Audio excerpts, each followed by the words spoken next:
araw bago ang pinakahintay na Grand Floral Float Parade para sa Panag Mga Festival 2026 ay puspusan na ang paghahanda ng mga kalahok para ibida ang kanilang mga naggagandahang disenyo. Ilang araw bago ang Engranding Grand Floral Float Parade, puspusan na ang paghahanda ng mga kalahok para sa nasabing parte ng Panag Mga Festival 2026. Ang nasabing parada ay gaganapin na sa linggo, March 1 ngayong taon. Sa panayam ng IFM News Baguio sa mga designers ng ilang floats na kasalukuyang ginagawa sa Baguio Convention Center, tinatayang 2 linggo at higit pa ang tinatagal ng pagsasagawa ng isang float, habang noong nakaraang taon pa nagsimula ang paghahanda at pagdidisenyo ng mga float na isasabak sa nasabing pagdiriwang.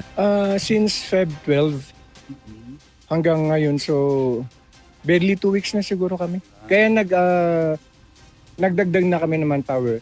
30 heads na kami ngayon. Dagdag pa ng mga designers, mano-manong inilalagay ang bawat bulaklak upang matiyak ang kalidad at masusing detalye ng kanilang disenyo. Kabilang sa mga ginagamit na bulaklak ang iba't ibang uri ng chrysanthemums, Malaysian mums at iba pang highland blooms. Maingat ding binabantayan ang kondisyon ng mga bulaklak upang mapanatili ang freshness ng mga ito hanggang sa actual na presentasyon. Inaasahan naman na sa February 27 o Biyernes matatapos ang mga float entries. Ang Grand Floral Float Parade ay isa sa pinakahihintay na tampok sa taon ng Panag Mga Festival sa Baguio na dinarayo ng libo-libong turista mula sa iba't ibang panig ng Pilipinas at maging ng ibang bansa. Kasama mo mula dito sa 103.9 IFM Baguio, it's si Idol Gilbert Bermudez, Tatak, RMN.